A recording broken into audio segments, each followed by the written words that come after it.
I never thought of that. Of all the instruments, jujitsu translates really well to drums because you got your feet and your hands and everything. And I'm thinking Yes. about my brother's like little feet popping everywhere. And he's the same way. Like for years, it was very, drilling, and scales, and all that. And Yep. when I play guitar, I was more like, I just want to listen. I don't even want to learn how to read music. And I feel like that's Yeah. kind of how I do my jujitsu. Is I'm like, I'm just going to feel it out. But he's way more intentional and technical about the way he rolls, the same way he Yeah. rolls his instrument. And I never thought of that, but I can see that now. I'm picturing him like, what do I do with my feet? What do I do with my hands? Yeah, yeah, being able to break those things down really I think helps. But that again, I've been playing drums for 30 years. I've been doing jujitsu for like 10. So I'm at the point in where I can teach drums. Like I've taught drums my entire life, and I've been teaching jujitsu since I was like a blue belt. So I've been teaching for quite a while. So seeing someone like new come in and they just know nothing, like sometimes you got to take a step back and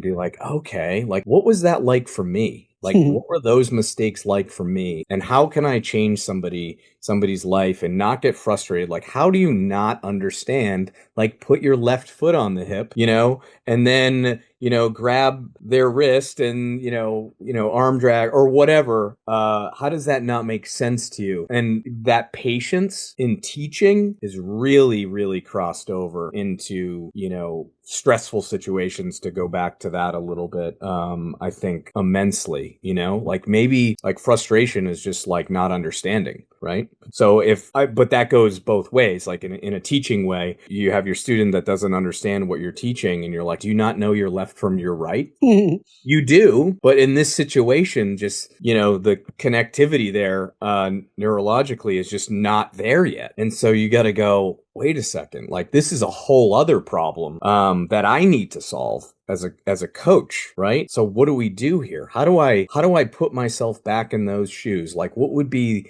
the easiest possible way to break this down for somebody that's never done this? That's how I look at my coaching. That's how I try to look at new systems that, Sean will show, or even some of the old stuff. Like, let's really look at this turtle breakdown, right? The most basic turtle break, like stiff arm breakdown. How do I do this better? Like, I know exactly where to put everything, but like really, like where exactly is my wrist, is my hand straight? Is it, is it curved? Or, what exactly is these little fine details? And teaching really gets you there. If you've never taught before, you're like, oh, I know how to do this. I know how to, do a basic arm lock from closed guard. And then you teach it for the first time and you're like, oh shit, like I can just do it. But like, what am I doing? And why am I doing it? So, and that all translates into, the training and pressure and, maybe you don't know something, when someone asks a question and like having the ability, this is a tough one for people. And you'll see guys that are coaches that have been coaching for a long time do this. And it's a really, I think, a terrible habit is just they don't know the answer to a question, right? So what do you do as a coach? You're sitting there in front of 30 people and you get asked a question and you don't know the answer. And you'll see 99% of coaches just make something up and be confident about it. When they don't know, they're in their head going, because I've been there. Right? They're in their head going, oh shit, this is embarrassing. I'm a brown belt and there's like black belts taking my class and I got to answer this question and I'm going to bullshit my way through it. Like you see it all the time and they just completely don't know. And then I realized, Sean talks about, what you don't know. He has this whole spiel on what you don't know, what you do know, and, everything sort of in between that. But so the ability to be like, hey, that's a great question. I'm not 100% sure on this. Or even 50% sure on this.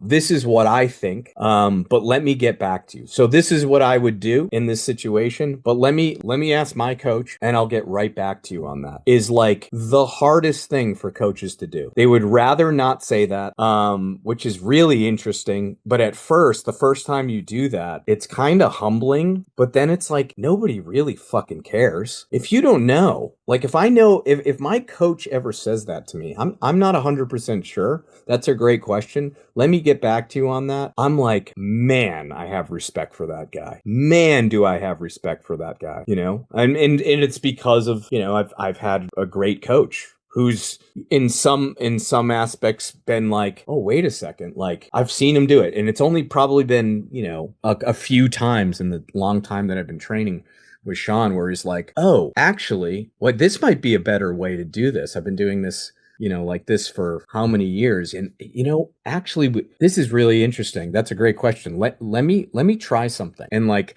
work through this. And I've had the opportunity to train with Sean and the my buddy Lance, who I've mentioned, like one-on-one. We'll get together some mornings and just kind of go through some new stuff, and you'll see Sean as like working on a new sort of system, and you're like, what are you doing here? And he's working on it and dialing it in and stuff like that. So I think coaching is humbling and really help. It's the best form of learning ultimately.